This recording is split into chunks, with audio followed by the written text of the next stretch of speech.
everybody, and welcome to Charles Haugen Reviews. Today, we are going to be doing an in depth spoiler review of Shelby Oaks. This is and will be your only warning. This review is going to contain spoilers. Shelby Oaks follows a older sister named Mia, whose younger sister was the lead of a reality TV series on YouTube in the early days of YouTube called Paranormal Paranoids. And basically what happens is that their videos are increasingly showing events in them, like spooky events, ghost sightings, that kind of thing, to the point where a lot of skepticism exists that they're probably just, staging the whole thing because there's no way it could be that frequent. And the sister, younger sister, the Riley Brennan, who is the kind of host of this series, she ends up going to a couple different locations and ends up going to Shelby Oaks. And in Shelby Oaks is where she goes missing. That is kind of where the story starts off. We have a found footage style beginning. I would say probably the first 20 to 30 minutes or more found footage, kind of looking at videos that they had released on YouTube, encounters that they had in a prison and these other locations. And there are some genuinely good scares. And even in this opening, I believe I think it was like the first or the second video they showed where that door slams and there's like this creature in the corner. That was really effective, and I thought that it looked good personally. Yeah, I thought that was a pretty good jump scare early on in the film. And anyways, so Riley ends up going missing, and so do the rest of the cast of the show. And then three out of the four end up being found murdered, except for Riley. So Riley's still missing. It causes the channel to go viral, etc., etc. Mia goes on a mission to find her sister when a man comes to her door and blows his out. And it turns out that this man is the one that kidnapped her sister. And in his hand is a tape that says Shelby Oaks, and it's the lost footage of what happened that night. And then we go through this whole thing about how we kind of explore Riley's past and how she had almost like visions, would see things standing out her window at night on the second floor, lots of spooky stuff like that. And basically, her sister Riley seemed to have some type of connection that you kind of get the indication of. She had a connection with the supernatural. And Mia ends up going to investigate. She goes to a library. She talks to somebody who ran a prison there because it turns out that the guy that blew his own went to the prison that was in Shelby Oaks. They had gone there when they were kids, apparently, and she ends up going to Shelby Oaks by herself to the prison at night, and some shit goes down. Then she ends up stumbling upon a house. She follows a hellhound, because that's always a great idea. Follows a hellhound to this old lady's house, and turns out that the old lady is the mother of the man who kidnapped her sister Riley. The monster, the big bad of this movie, is an incubus. We don't see a lot of movies with incubuses. There's a really, really popular short from the VHS series that's getting its own film about a succubus, but we don't get a lot of incubus. And to my knowledge, incubus are kind of like demons that haunt dreams or find their connection in the dreams. But the general, if we want to kind of switch perspectives here and think about it from the perspective of the incubus, the general purpose of the incubus and what its mission is that the incubus is trying to find the next host that is going to give birth to, I guess you could almost say, a servant of him. And Riley had a connection, and she noticed the incubus when she was a child, and that developed the connection. And Mia has been kind of like strung along this whole time to end up being the new guardian or the new perpetrator of this whole thing. It honestly has like a few similarities to Long Legs in some ways, which I thought was interesting. But basically, Mia is being brought along and strung along this whole thing so that she can find Riley, get the kid that Riley had, because Riley had been, I guess you can get the idea, multiple times by the man who kidnapped her, in hopes to birth a new hellspawn or a new evil child or whatever that has connection to the incubus and that can do what the incubus wants. The old lady's child, the son who is the one that kidnapped Riley, was kind of a servant, and the mother was the one orchestrating it. And now Riley's kid is going to end up being the new servant, and Mia is going to be the one that orchestrates it. And she gets possessed by the incubus at the end of the film after Riley dies. But that's a very kind of in-depth general plot line of what happens in Shelby Oaks. Now, my goal is to treat this film like any other film.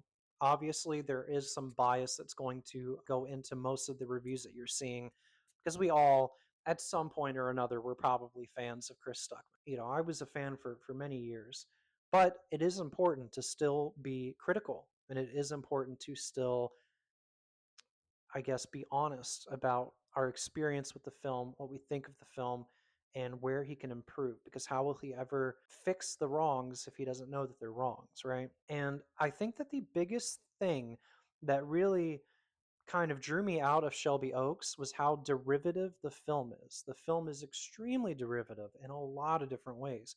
And we know just from the history of all of his videos and the movies that he likes, we know that he's a huge M. Night Shyamalan fan, that he's a Blair Witch fan, et cetera, et cetera. And there are a lot of, I, I wouldn't even call it homages, just almost like copying the techniques of these previous filmmakers and these previous films and copying plot outlines. And I think that Shelby Oaks struggles the most in that it suffers from a lack of originality. And yes, the film is good. It's a fun time. It's something that I think it's a good thing to put on and watch if you're having a cozy night or you're, on a date night, whatever. But if we're talking about sheer quality, it doesn't even come close to movies like Weapons or Bring Her Back or other films that have come out this year. So, Blair Witch, obviously, there's some inspiration there. There are these little wooden idol things, I guess, like little fixtures that are made that represent the incubus. And that kind of reminded me of Blair Witch with the little wooden things that they find in the woods. There's obviously the found footage aspect. M. Night Shyamalan, there's some camera techniques that he uses in here, especially one for a specific scare where he uses a reflection in a TV screen to show something that's standing behind them, right? And that's a big M. Night Shyamalan thing. M. Night Shyamalan really loved to do reflections, reflections, reflections, reflections. And there's also some True Detective inspiration in here. We know that Stuckman was a fan of the first season of True Detective, and there's definitely some of that with what happened to Riley and what the guy did to her, and with just kind of the backwoods, redneck setup with the main villain by the end of the story. There's also some big inspiration from The Omen with the Spawn of Satan kind of plot line, and Don't Breathe as well, based on what happens to her. There's definitely some Don't Breathe in there, and I will even go as far to say that Stuckman also was definitely inspired by Old Boy, because there's a scene towards the end where I know a lot of people are critical about this. It personally didn't bother me nearly as much as it bothers some people. Mia finds a photo album and she flips through it and it shows everything that's happened and to her sister, right? And when you take a step back and think about it, it doesn't make a lot of sense why it would be there, why they would keep the photos, etc. But it's a tool for exposition. He definitely was inspired by Old Boy, and I'm not going to go into it because I'll end up doing a review of Old Boy. It's one of my favorite films of all time. But there's a very specific scene where Odaisu at the very end opens up a photo book, and basically it's like the big twist, right, where you find out what happened and etc. And it's devastating. But in that movie, it made sense, right? The bad guy wanted Odaisu to find that. It was all part of the plan. He literally uses like a laser to get him, to draw his attention to it, to get him to open it, right? And it's a plot device, it's an exposition device, but at the same time, in Old Boy, it was used in a way that made sense. But in this film, it was almost like they used the photo, like Stuckman used the photo book idea as kind of a way to fast track exposition instead of lengthening the runtime. I definitely think that that was a very clear indicator. I haven't heard anybody talk about that, but I think that that was a very, very clear uh, kind of copy and inspiration from Old Boy. And moving on to the scares, okay? So when we go to a scary movie like this or a spooky movie, we generally want to be scared. And I'm happy to say that there are some very effective scares in here. And by the way, I saw it for the second time last night. There's one specific jump scare that still makes me jump. Like, usually once I've seen it once, I'm kind of whatever, I can handle it, right? But this one, it's early on, and it's where the camera goes out on the patio in Shelby Oaks. It's when she's looking at the tape that the guy had, and the camera's panning around the patio corner, and it looks, and then it looks the other way, and then it goes around the corner, and the guy comes out. Like, I was expecting it this time, but it still made me jump. It was really, really effective, and the sound design was great. You know, props, kudos to Stuckman, and he did a really good job with the jump scares. I feel like there weren't that many in here. I have seen some reviewers say that they felt like there were too many. I didn't think there were that many. There were only maybe two or three, I think, in the whole film that were true, legitimate jump scares. I think that they were all pretty well done. So I also like the scene where the M. Night Shyamalan-esque scene where she looks in the reflection and sees the thing in the window. There's another scene towards the end where they go into the old lady's house and there's the black mold. It's not really a scary scene, but it's an unnerving scene because there's so much black mold all over the walls and it just feels suffocating seeing that. It just feels gross. And I thought that was a really effective way to kind of show this environment. But yeah, I am happy to say that this movie is pretty scary. It's pretty damn good. Like, there are some legitimate scares in this film, and I think that most people will probably get a kick out of that. And now breaking down the big categories. So for the first category, we're going to look at cinematography. The cinematography in this film has kind of a range to it that we don't usually see. We have the typical found footage aspect, and then we also have true narrative direction as well. And I think that Stuckman is actually a really good director. His writing is, we'll get there, but his direction is really good. There are some beautiful shots in this film. There are some really good camera angles that are used. There's a sense of scale in certain scenes. I felt like he did a really good job with the cinematography, and the film looks professional. If you're worried about it looking like a YouTube video, or you're worried about it looking like a really low budget something, it doesn't look like that. This looks like a real film, and I'm very happy to see that. There's also a lot of use of hidden images in the background. I think that the second time I saw it, I noticed two more instances where the incubus is in the background of certain shots. I think that brings it up to a total of five that I've noticed so far. So, kind of like Long Legs, there was that catch it in the background. I think that was really popularized by Mike Flanagan with The Haunting of Hill House, though. But good job, though, because I like that I can go back in and watch it again and find new things. It's always a good ability for a movie to have, is to make you want to go back and find new things. Speaking of cinematography as well, there's one thing I really noticed this time in my second viewing that I thought was kind of magnificent, to be honest. And this is something that I think is much deeper level. Probably won't notice it if you don't care about the deeper meaning and the implied context of certain images. But there is a scene where the Mia's talking to her husband. There's a crib in the background. We know that she wants a kid. She's wanted a baby. And I think that the incubus was responsible for her not being able to conceive. I think that that's my theory. I don't know. Maybe Suckman will confirm it, but that's what I think. Because it makes sense that she would be attached to the baby at the end. Anyways, getting off track. But the crib is in the background when the husband and wife are talking. Inside of the crib, there is just a stack of books and a stack of papers and all this junk. And it's kind of like, it's a metaphor, right, for the desire to have a child, but these other things took precedence. And I just thought that was a really slick and kind of beautiful metaphor that Stuckman put in there. The use of shadow and lighting is also pretty good. There are some scenes where it's kind of hard to see, but it's not like glaringly bad. It's not like the end of Black Panther or anything. But there is a huge use of darkness where it's indiscernible what's in front of her. And I thought it was pretty effective. Moving on to visual effects, we have a certain expectation when a film is on a lower budget and when we go to see it. We don't expect it to have the state of the art Jurassic World, Star Wars level VFX. But this one actually was pretty effective.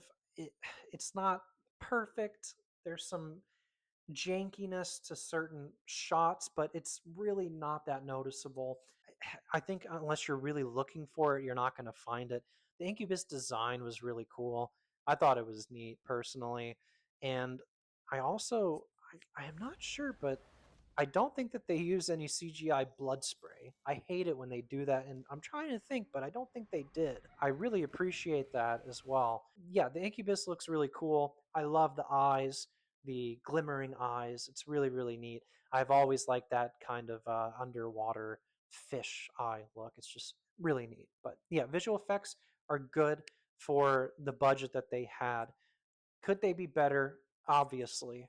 But for what they had, it works and it's not distracting to me at least. Moving on to sound. And when we talk about sound, I'm talking about sound design, but I'm also talking about score. I think this is one of the strongest points for this film, to be honest. The sound design is great. When it's loud, it's loud. And when it's quiet, it's not too quiet. You can still hear. It's not like you have to kind of strain to hear like you do in a lot of modern films now. I think that the sound might be the strongest part of Shelby Oaks. The scares are really well done, and the score itself is very unnerving. Lots of strings, cellos, etc. My favorite kind of instrumentals in a horror film. And there's particularly a scene I think towards the end where we just get a close up of Mia's face, and there's this like hard coming from the cello, and it's just peak. Love it, loved it. That was probably my favorite shot in the whole film. But yeah, I think that the sound was really, really good. I think that the score was very suiting for the film. Yeah, probably its strongest point. Performances. So we have Camille plays Mia, and Mia's definitely the lead of the film. She's the strongest cast member. She's the strongest performance in the film. She does a really good job. I didn't ever feel like it was hamming it up or anything like that. I've seen people say that she was trying to channel Toni Collette from Hereditary. I don't feel that at all now that I've seen it twice. I think that she did a good job playing a distraught, traumatized female lead. I thought she was good. I thought she was a good scream queen. And yeah, she was really good. The husband's actor, some of his delivery was kind of stiff. Keith David's in it. He's always great, but yeah, he's only in it for like, I don't know, a couple minutes, but so we can't really judge it too much. It was okay. He's just an exposition character. The old lady at the end brought like the only humor in the film for me personally, and she was actually pretty fun. I loved watching her.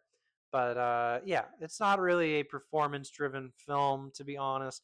The actress, I can't remember her name, but the one that played Riley, she did a good job too. I just wish we could have seen more of her. But definitely Mia and that performance was the highlight of the film. And now for the portion of my second biggest criticism is the writing of the film. I think that the plot itself is very generic, and it kind of takes a turn that doesn't quite make sense for everything leading up to it. And the dialogue is probably Stuckman's weakest point. I think that he needs to either have somebody else write his scripts or at least co write with somebody else that is more well versed in it. I don't think that he has a good grasp on how humans talk. And that's not an insult. It's one thing to like talk right to another person or to a friend, but it's a completely different thing to write believable dialogue. And with my background in writing, I think that it's a big misconception that a lot of people think it's easy to write organic dialogue. It's not. I do think that that's probably his weakest point. There are parts where the dialogue itself is kind of like, okay, nobody would ever say that. That is, yeah, no, that's obviously written by a screenwriter. It's not written by, or it's not spoken naturally, you know? But yeah, I definitely think that the story is also incredibly derivative in a lot of ways. But I do think the narrative structure is unique. And I wish that we had seen more of the found footage side. Definitely the weakest point. And I did want to throw in a little caveat here, something that I think is important to remember. When you're having expectations for going to see this film, if somebody tells you that this movie is a 10 out of 10, that it's fantastic, take what they say with a grain of salt. If somebody tells you that this movie is terrible and that it's awful, it's a 1 out of 10 or 1 out of 5, take what they say with a grain of salt. This is not a bad movie. It is not a good movie. Go into it and accept it as it is. Remove any biases that you have with Stuckman or with whatever. Go into this movie and treat it just like anything else and try to have a good time. It is not something you're going to probably want to replay every single Halloween or every single October. It's a movie that you might show your friends, like, hey, there's this really cool scene in here. It's kind of, you like found footage, maybe you'll like Shelby Oaks. It's that type of film. It's a debut film and it's not perfect, but that does not mean that it's not good. I've seen it twice and I enjoyed it both times. Sure, I there are things about it that I don't particularly like, but would I watch it again if I wanted to show, I don't know, my brother or a friend or something? Sure, absolutely, I would put it on. It's a fun movie, at least for me personally. So when you have your expectations before going to see this movie, just taper them, because there's a real polarization right now, and I've seen it like in the comments even of my own videos. It's either, I loved it or it was terrible. It's neither of those things. This is a middle of the range horror film, and it's a good time. It's fun. Don't treat it as anything else. And wrapping up with my overall rating for the film. When I first came out of the theater and did a short, I was on kind of a high because there had been a lot of anticipation going into it. And I had I think like 7.5 to 8. That has changed with the second viewing. Now that things have kind of simmered down, I am leaning more towards a 6.5 to a 7 out of 10. This is a film that I wouldn't go out of my way to rewatch all the time. I don't think I'm going to rewatch it all the time. But will I buy it on physical media? Absolutely. If there's a 4K of it, absolutely. And is it rewatchable? Yeah. Is it the greatest, God's gift to mankind? Absolutely not. But it's a fun movie. It's a good spooky time, and I hope that you'll let me know what you thought of it, because I know if you're watching this video, you've definitely seen it, right? Or you wouldn't be here, right? Just kidding. But I am interested to hear what everyone thinks, and thank you so much for watching. I hope that you found this video interesting, and I can't wait to see your discussions. All right, adios.